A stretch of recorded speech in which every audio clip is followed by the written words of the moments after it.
Maayong buntag ka natong tanan. So naabot ko diri sa among silingan kay mga wata o kalamunggay kay tungod nga nag-crave ang inyong gutong farmer. O dininding. Yes, dininding. Ang dininding guys is kana siyang mga gulay-gulay ra siya bisan unsa ray mong makita sa imong palibot nga butangan una sa ginamos.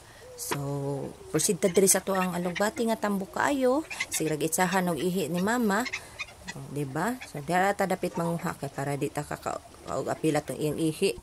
Otro po niya to ang sibuyas dahon nga kargadog ihi sa iro kay naa sa entrance dapit o kanang atong talbos sa kamuti nga gamay na lang yun kay permanente na yun na siyang kuhaan. So, proceed na ta sa atong luto, gisag-gisag ginagmay. Depende na sa mga aromatics kung sa inyo ipang sagol. Gamay ra nga kalabasa akong gibutang kay tulo ra jud may mga on-anis. So, timpla-timpla lang and ang ato ang pabukalon pahumuko na to ang kalabasa no.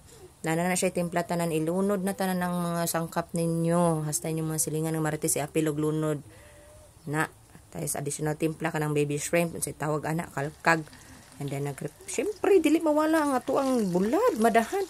Oh, pak. Oh, namo na siya diningding nako. Ako ara po ng version then bulada yon na 5 kapuok ug mais nga kanon ay humay gamay. Diba? So, gigutom mo. Pagluto mo. Salamat!